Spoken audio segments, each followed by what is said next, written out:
Hello, everyone. I hope you had a lovely weekend so far.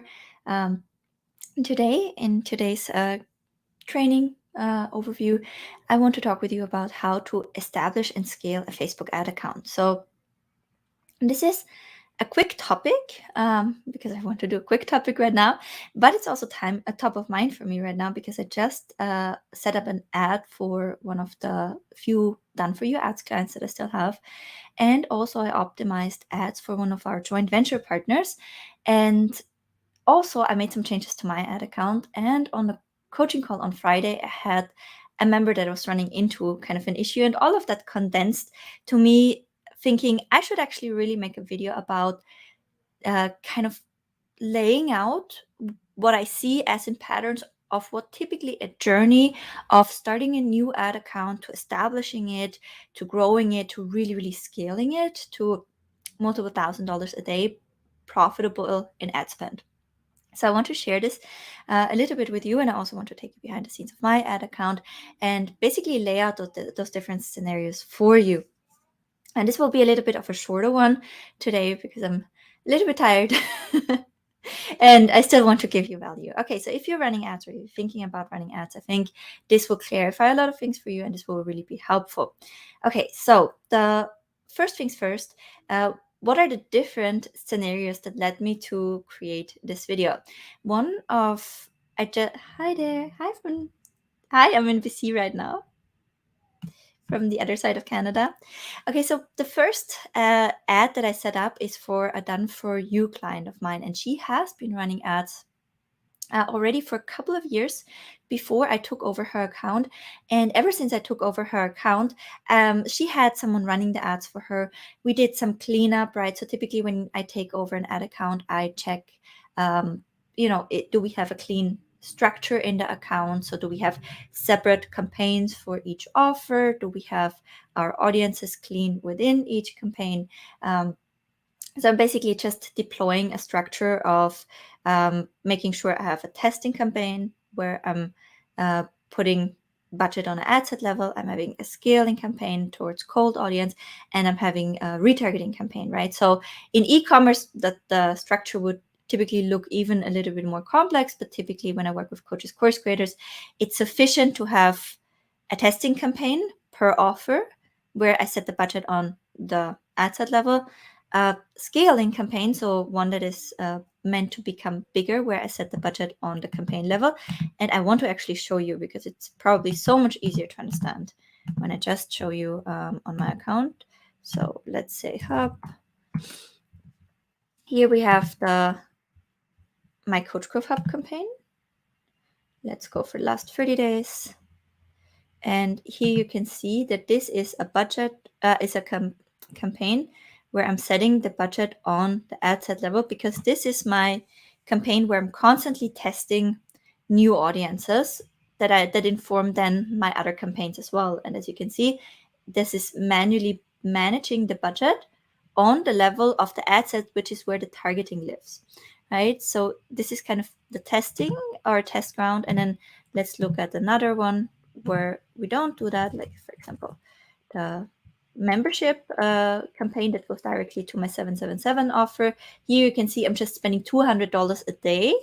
The budget is set on the campaign level, so it's a CBO campaign, and Facebook distributes the budget over my winning audiences that I know perform well from campaigns where I test on the ad set level, right? And then we put it in here, and the advantage is that Facebook will optimize your budget better, right? So typically over the course of a couple of weeks to 3 weeks, Facebook has figured out how to ideally spend your budget. So it's smart of you to give up the control as you spend more, right? Because it's less effort for you and your budget will be spent better.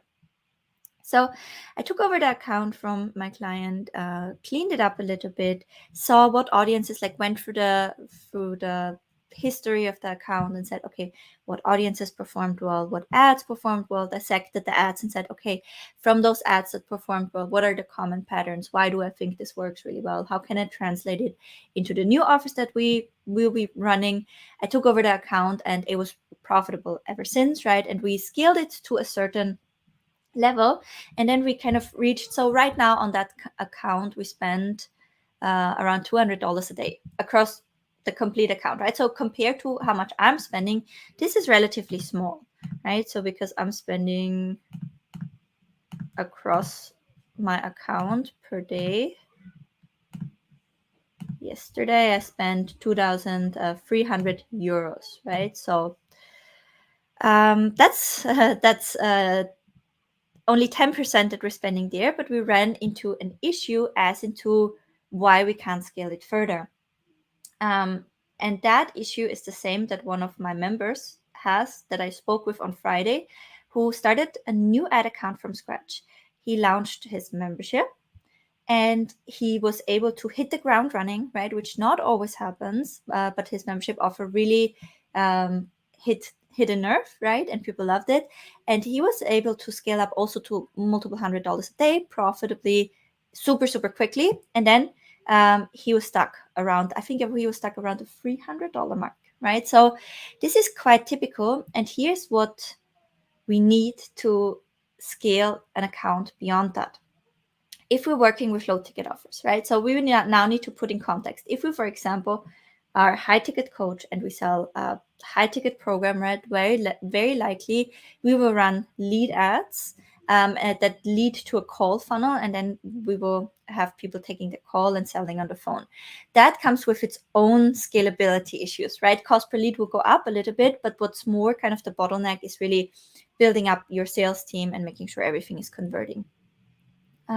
Same goes kind of also with a webinar. You can only scale a webinar ad to a certain amount where you still get somewhat reasonable cost per attendee, which these days is anywhere between $8 and $30 per person watching your webinar, no joke, right? So, and then you run into other kind of issues with a webinar where you need to optimize conversion rates and you need to see how far you can scale the ads on the front end while having at least a somewhat reasonable cost per lead. So it's got increasingly difficult to make this work, right?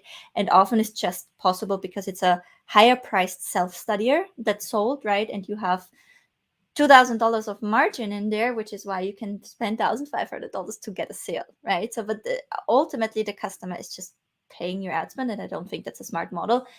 This, and because I personally don't fully align with high ticket coaching, and I also don't like the whole building a sales team and call appointment setters, etc. That whole shebang is not my game. So comes with its own challenges of scaling. I'm talking specifically about the challenges of scaling low ticket. And why the member and the done for you client can't be scaled right now is because they are not adding offers.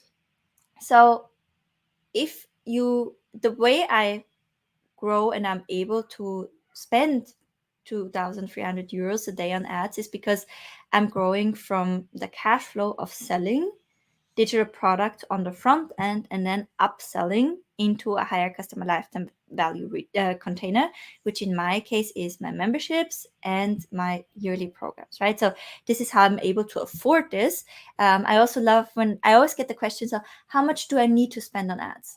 And my answer is always, I spend as much as I possibly can while breaking even within any given week, right? Because if I keep that in mind, I'm never running into any cash flow issues. And I also scale as fast as possible, right? Without, again, getting into any cash flow issues. In theory, I could spend up to 1/3 of my customer lifetime value to grow even faster, but I just prefer being kind of safe. And I also prefer, that kind of is a good speed of growth for me also to build up the systems to service my members. Big portion of my offer is a service component. I also spend quite a bit on service, right? I have a big team that ensures the quality. So for me, it's really safe and predictable to say I'm spending as much as I can while breaking even in any given week or month. More looking at a monthly basis, right? But in the beginning, I had to look at it on a weekly basis. So how much do you spend on ads? As much as you can while breaking even on the front end. So how this now plays together with offers is that for any given offers, right, on any given day, Facebook can find you a certain amount of buyers for a certain price, right? So if you think about ad inventory, which basically means how many placements for your ads are available for your target audience when they're online, right? So this is kind of ad inventory, and you say, I want to be placed in front of my audience, right? When they're online, this is the audience I tell you I want to be placed in. When they're online, I want to be placed. So there's a certain amount of people within your targeting online that can be shown your ad. But of course, there are also other advertisers that want to show their ads to these people, right? I'm very, very much simplifying things just so you get the overall idea of it. So now you're competing, right, with those advertisers. You're entering an auction, and how much budget you have set on your campaign will influence how high Facebook is bidding. And it's not only the amount that you're willing to pay that Facebook takes into account, but also the quality of your ad and also the quality of your account. So the better standing your account is, the higher quality your ad, which has something to do with people's reaction to the ad, their click-through rates, the conversion rates, right? So all of that is data that Facebook aggregates to make a hypothesis about how much people enjoy your ad, right? And if people enjoy your ad more than the one of a competitor, you have to pay less to get that spot, right? So that's really important for you. So you'd want to think about, how can I make my offers extremely engaging, desirable? How can I make my ads engaging and desirable? Because ultimately that helps me to have to pay less. How can I be in good standing with Facebook? How can I build up my ad account? Because, we see things like in my ad account, for example, compared to the new one I'm building up for a joint venture partner, I'm paying 1/3 to reach the same amount of people. So my CPM on average is 1/3 of her CPM on average, which means that she needs to pay 3 times as much to reach 1,000 people as compared to me, right? So, and this is something that we have to build up over time. Right, so now you have your offer, now you have your ad inventory, now you have your daily budget that you want to spend, and now other advertisers are also there that compete with you. Within any given day, Facebook is only able to get you a certain amount of purchases for a certain amount of cost, right? And ultimately that will combine to your cost per purchase. So the more you want your spend, it's like a curve, you have diminishing returns, right? Sometimes we can spend twice the amount and still get the same amount of sales. The only result is that we're just paying twice as much for a sale, because Facebook, within that specific setting of available placements and competition for that audience, Facebook can only find us so many spots, right? So just saying, I'm just spending more to grow faster, it just doesn't work like that, right? And so what that means for the low ticket world is that a way to get out of that is to say, well, with this offer, I know I can break even on the front end within a week, right? For $100 a day spent, right? Or let's take my client where I set up the ad for $200 spent a day, right? So what she can do now in order to grow faster without losing profitability is to create another front-end offer, right? And that front-end offer will again enter its own ecosystem. And even if we, by the way, put the same targeting settings, the ad based on how consumers behave and what Facebook has learned about the audience will still be shown to different kind of people, right? So there will be certain overlap, but basically with every new offer you put out there, it has its own kind of ecosystem and rules, right? And the offer might also be more or less attractive, right? Desirable. So with that new offer that enters, she gives herself another chance of increasing her daily spend without sacrificing profitability.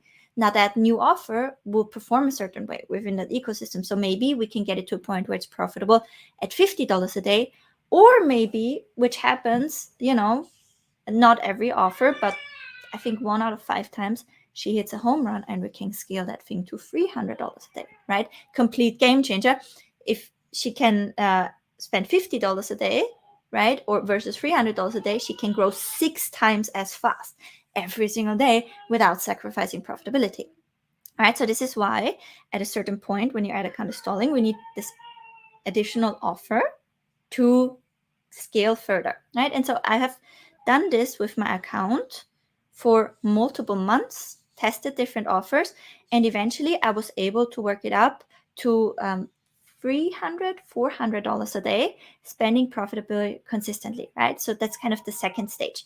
I've mapped out the second stage for you now, not considering I haven't even mapped out the first stage fully, which is where I am with my new joint venture partner. So we have a proven offer It's one of my offers. We designed it carefully with Jess, so we know that it's a winner. We launched it, and organically it was taking off. Like, that joint venture partner went full time now with this new offer, right? But as we set up the ads, I immediately knew, okay, this is going to be hard, because it's not a new ad account, but it's a complete new offer for that ad account, which is basically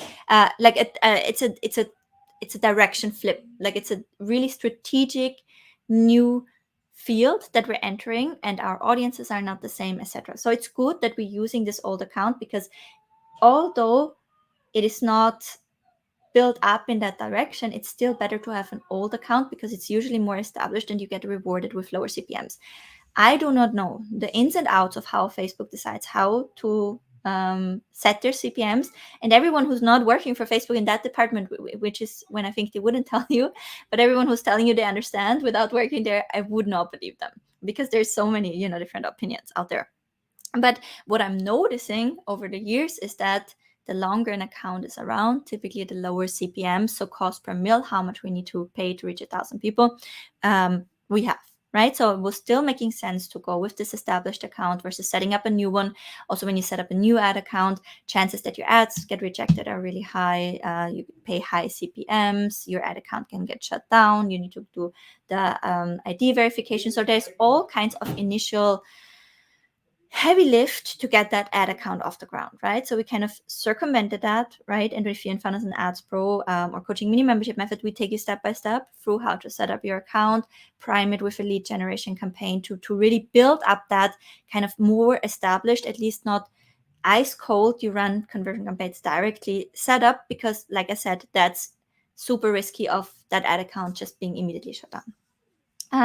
So we start with her ad account. We have this new offer, and now what I'm seeing is, although we had a few hundred purchases like immediately to work with for a lookalike audience, it was just starting extremely slow, right? So the lookalike audience was not pulling or converting at all. We tested different audiences. Cost per purchase for an offer where I have cost per purchase of around $25, we had around $200. So, really not sustainable in that regard.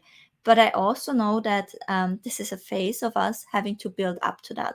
So right now, we tested different audiences. We found one winner. Cost per purchase is around $50, which is still more than I want. But I also know that over time we will be able to build it up. And the next thing that I'm doing right now, so right now we're not fully breaking even, but because it has a recurring revenue element, we're good with this, and I keep it running, although we're not fully profitable on the first month, because I know we desperately need to build up that ad account and that data. What I'm doing to get this up faster is, so now I'm working with her to create a lead magnet. So in addition to this paid offer, have a free offer where we can have a strong email follow-up, and where we get more of the right people data for cheaper into our ad account. So we will set up a lead generation campaign, right? Something I thought we could skip because the account was already established, but that was not a good idea. I should have started with the strategic freebie, with the lead generation campaign, priming the account in that direction, then plug in the conversion campaign. Learning, right? So we will be doing this now, upselling from the email sequence, and in addition to that, create option offers, right? So we will add more different front end entry points to this monthly recurring revenue thing. So I'm testing more offers, hoping that one of them clicks much more with the ad account, and I can get more purchase data in faster, because I know that when you have your account after you run your lead generation campaign and you start getting first sales, but it's one a day, two a day, maybe one every other day, Facebook still has a really hard time getting you those predictable results, right? So after and when we have more offers and we get more daily purchases, then it's typically when it gets really relaxed, because the account kind of really stabilizes, right? And we get those sales much, much more predictably in. So this is my focus there now, kind of making up for what I screwed up, which is not working with a lead generation campaign to build up the account data, and then adding more different front-end offers, testing smaller. So also the offer we're directly advertising, is over $20, right? So with that in itself, because I cannot work with impulse buying behavior there, which typically in our space in the digital product field works below $10. So below $10, we have this impulse buying behavior and conversion rates are just a lot higher. For an offer priced above $20, if it's really optimized, we see 6 to 8% conversion rate, right? For an offer below $10 that is really optimized, sometimes we see 50, 20%, right? So every fifth person clicking on the ad is actually buying the offer. So with that, of course, like I told you, right? Facebook says that's a really engaging ad. It converts like crazy. People enjoy this offer, right? So it lifts up the whole account and it positively impacts the other campaigns as well. So more entry point offers priced below $10 where we can get more purchases quickly from the right type of people, right? We cannot deviate too far from our actual topic, what we want to sell, but from what we sell, we can pull out different things, smaller increments, make highly desirable micro offers, get that purchase data faster so that we ultimately can lift the account to a point where we can spend, $1,000 plus a day profitably on the front end. So that's the kind of work that I have to do there. And if you're in that stage, where you had your lead generation campaign running and now you're first run your conversion campaigns and the offer is like not really clicking, you would really need to look into your stats to see where things are going wrong, right? So do you have to pay really, really high CPMs? Right? It might be a little bit too early to work with that conversion campaign. Do you have really low click-through rates, right? Is it the CTR all or is it the link click-through rate? Well, maybe it's not the right audience. But I want to say actually that Facebook is got a lot more gracious with the audience. So unless you boldly mess that up, typically it will speak to the desirability of your offer, right? So if all of that equates to really not a lot and you have really high cost per click, might be the best idea to scratch that offer completely. When you do that, go in and understand what did not work about my ad, what did not work about the offer, make a really good hypothesis. If you're in front of an ads pro coaching mini membership method, you can show us, hey, this is what I've been running, this is how much I spent, this is my data, here's where I think I mess up, right? Because I would love if people also do this reflection for themselves. This is where you learn the most. Where do you think I messed up? And then I can give my thoughts. And then based on those learnings, right, we can make a hypothesis. Okay, how do we do a next round of testing there, right? And that can be really, really tricky if you don't immediately have that offer that really, really clicks. In many cases, it's actually easier for people to first focus fully on that community building, leaning into what their audience want, maybe create something for free for them, and then use that social proof, etc., to try to run ads to that, or to first launch, right? And then use that momentum, those purchases from the launch to gear up the ads. For many, that is a really, really good workaround to get those initial purchase data into the account, right? So that can be a quite frustrating phase until you find that first offer that clicks to a point where you say, I'm getting 1 or 2 sales a day. And then when you get 1 or 2 sales a day, you would want to investigate, is it a matter of me not spending enough? Should I be spending more because I'm breaking even because all my secondary KPIs align?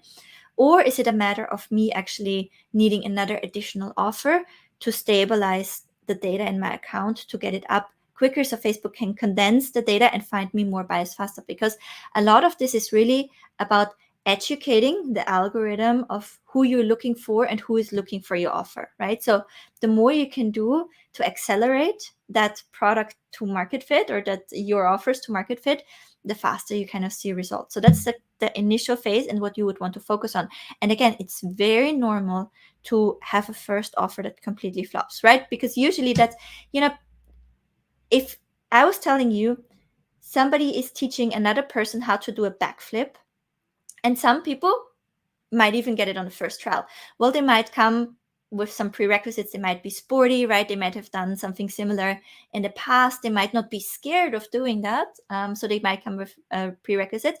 But if I told you running ads is like teaching someone how to run ads is like teaching someone how to do a backflip, right? If not more complicated, we all are not surprised if somebody is not managing, although they had full instructions, to do a backflip on the first round, right? But for some reason, we expect that the first time we run ads, we should be able to complete the backflip. it's just not realistic, right? So the first time you run ads, first time you set up an offer, even if you know it in theory, you might still fall in the booty and need to try it again, right? So that's very, very normal. And I wouldn't throw the towel here. And especially if you throw the towel, at least like look at the thing and say, well, what went wrong? I need to understand this, right? Otherwise you gain really nothing from the experience. So understanding what went wrong, and an ideal world, say, okay, I'm learning more than a backflip here. Let me try again, to the point where you have that first offer that is getting sales. And then if it's not getting sales super consistently, look into, is it the offer? What do the conversion rates look like? Or is it the amount that I spent? Can I increase it? Or do I need to come in with another offer to build up that data and build up towards consistency faster? And then I'm getting to the questions in a second. But the next stage, kind of after this, you stabilized, you're spending multiple hundreds or multiple $1,000s a day profitably. What comes after that? And this is kind of where I am right now in my account. What comes after this phase is the phase of you going beyond direct response marketing. So quickly, one row back. What is direct response, right? So we giving out an ad, and we immediately want the exchange to happen. We want a direct response to our ad. Lead generation campaign, we want the direct response of receiving an email address, right? So we can then upsell from our follow-up sequence. Direct response, we put out an offer and we want a conversion, we want a purchase. Direct response is the right place to start if you're bootstrapping, right? Because you very likely will have the need to grow from cash flow because you cannot pre-finance everything. But as you grow, you would want to think less in direct sales, direct response, and you want to think more like a brand, right? Because ultimately we want to elevate what we do and we want to become a brand. And this is simply because with direct response, we can get a smaller chunk of the audience, which is the people that are already relatively far in the buying cycle, right? And that are kind of the low-hanging fruit, as in they're willing to trade the email address, they're willing to purchase something, right? But buying cycles are actually a lot longer, right? So typically there's an extended, if you look at the buying cycle psychologically in an extended frame, there are people who are not even aware that they have a problem yet. And then there's people that are problem aware, but they don't know what solutions are there. And then there's solution awareness, right? There are different solutions to fix my problem, but I don't know which one. Then there's a preference in solutions. Then there is the decision for your solution. Then there's the application of your solution. And then there's the repurchase, right? On a monthly basis, or the next offer, the upsell, right? So then there's the customer lifetime value continuum. So when we have direct response, we're going directly in where people is like, they are solution aware, they're aware of what options, and now they're just picking their preferences, right? So they're just making the buying decision. But this is only like a small segment. And we can actually, if we're smart, design that customer journey all the way to the end, right? And that allows us, of course, to also scale up. So what we really do with branding is we step out beyond direct response and we take more responsibility for cultivating relationships at scale. And that means that we need to create brand awareness. So for that, we need different campaign objectives. The lead generation campaigns, conversion campaigns, they're bottom of funnel conversion campaign objectives for Facebook. But we want to move up towards top of funnel campaigns. And this is what I recently started on my account, which is reach campaigns. So when you target on Facebook as well, for example, when you're creating a sales campaign and you're optimizing for purchase and you use an audience, let's say Amy Porterfield, right? Because she's a really famous big player in my field, right? And in one of my ad sets, I target her. Let's say you target Amy Porterfield. You do not reach everyone in that audience of Amy Porterfield. You only reach the people within that audience of Amy Porterfield that are likely to buy your offers, right? Which is also why, for example, that campaign, a conversion campaign, is more expensive than, for example, a lead generation campaign. So you have to pay higher CPMs because a lead generation campaign shows it to everyone who's willing to give the email address. And naturally, more people are willing to give their email address than people that are willing to make a purchase, right? So now when you move up the campaign objective and you say, you know what, I would love for everyone who's in the audience of Amy Porterfield to know about me, right? So in that case, you need a different campaign objective, and you need to say, I would like to reach campaign objective, everyone who's in that audience. So very recently I added, and as you can see from a, what's that in a ratio of my account? So let's say yesterday I spent here just a prospecting. I spent $44 out of 2,300, or 44 euros out of 2,300, right? So that's a really small chunk of my daily budget, but I can spend it. It makes sense because I'm in that stage where I cultivated my brand and my offers. And I think it's, Alex Ramosi said that in one of his videos where he talked about gym owners making advertisement for their gyms before making sure they have great offers, they have a clean gym, it's a nice environment, right? So it's like driving people into a mess, right? Bringing people in just to disappoint them and lose them fast. And I think that when we start our business, right, it's really just about getting people in so we can develop our products and we can get better and we can potentially have, decent churn rate, right? People staying in our things. We know people like it. And before that, we shouldn't go for branding at all. Because what is the brand we're advertising? We still have to do a lot of building work to do. And that's not without shaming. I still have a lot of building work to do. We're building and making it better every single day. But what I'm saying is, it doesn't make sense to invest, to go up the funnel before you've nailed the direct sales objectives and before you have really cultivated the offer, the delivery, you have your team, etc. You're really ready to drive brand traffic. Okay, so now you can see it's just a smaller amount in the overall, but just yesterday we reached within those prospecting campaigns that I'm running for Secret Weapon, Coach Growth Hub, and for Mini Membership Method. We have reached 50,000 people, right? And here you can see I want to be known from everyone who's interested in my top 4 countries, United States, Australia, Canada, United Kingdom. I want to be known by everyone who's interested in coaching and must also match self-employment. The influencer mix is Amy Porterfield, Brandon Burchard, Marie Folio, Female Entrepreneur Association. The lookalike audiences are lookalike audience of my Coach Growth Hub people, right? Because I want everyone who looks like a Coach Growth Hub buyer to hear about me, to know about me, right? Even if they might not even know that they might need me, I would like them to be aware of me. Then the influencer mix again, and then I have business opportunity plus self help, and then the coaching plus self-employment again. And then here you can see the CPMs is ridiculously low, right? So here I'm paying €1.78 to reach 1,000 people. Versus now, let's look at, for example, the mini membership method conversion campaign. How much are we paying there? Here we're paying €45 to reach 1,000 people. Can you see that? How much cheaper is to reach 1,000 people? So why would you now say, why would you not go with this always? Because it's so much more affordable, right? So let's look at this again from a maximum perspective. Here you can see I already, with this new campaign, reached more people inside my target audiences than I have with this whole prospecting campaign of Coaching Mini Membership Method in its whole lifetime, where I spent $7,000, right? So with 140, I reached more than with 7,000. So why would I not just run this, right? Because you can see I've reached more people here,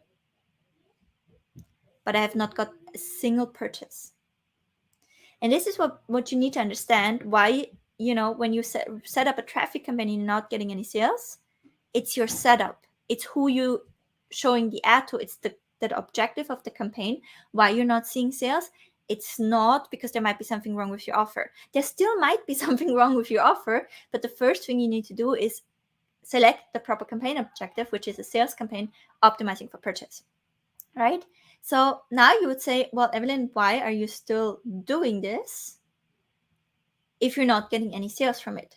Like I said, I'm doing it because this is something you have to commit to for multiple months, if not years at a time, to really build up that brand awareness and to nurture that relationship from someone who is not even problem aware towards them being a customer.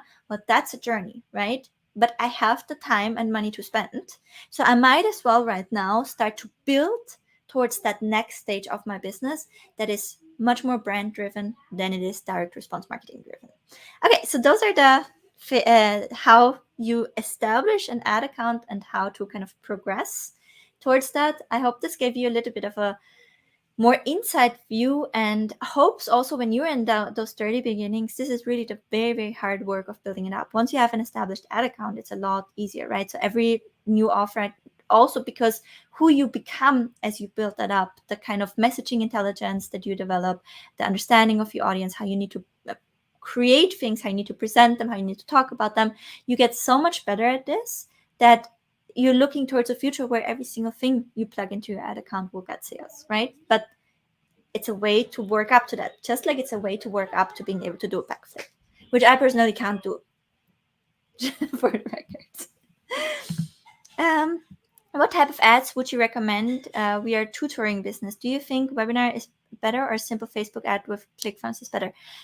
Tutoring business is fairly broad, right? So if you can, I would, if it's is it in person, right? Or is it online? So I would need to know a little bit more about that and a little bit more about the offer structure. In general, for me, what works really well is lead generation campaigns for those purposes with strong email follow-up. That would be my recommend. It seems like you have not a lot of experience right now with ads. For me, a strategic freebie and then a lead generation campaign with a really strong email follow-up is probably the best campaign for you to start. We do this together in our Funnels and Ads Pro membership. So that's my main membership. Let me show you the Facebook group. But I'm mostly focused on coaches and course creators. And this is what we do here in this group. So this is the main focus of this group, is really building up your front-end offers, building up your funnels, starting your ad account, growing it, scaling it. This is what we're doing here. Hi, Katya. Thank you for tuning in. Yes, start it. Absolutely. And, I know where you are currently in the journey, Katya. I would prioritize this even. Because you would want to have your lead generation ads run for a couple weeks plus in an ideal world to really warm up the account. And already, I think you have your mini membership ready. So you just want to use the lead gen to mini upsell email sequence. And with that, you can already test the waters. So this is what I would try. Thank you. Alrighty, you guys, that was the topic for today. I thought it's a 10-minute conversation. I don't know why I can't shut up about this. But I hope that it gives you a little bit of an inside perspective of what this looks like. Like I said, not everything is like exactly this is the algorithm by Facebook, because to be honest, I don't think everybody knows, but these are the patterns that I'm observing, and this is what keeps working for me and my partners, clients, members over time. Thank you, and have a wonderful Saturday. Bye.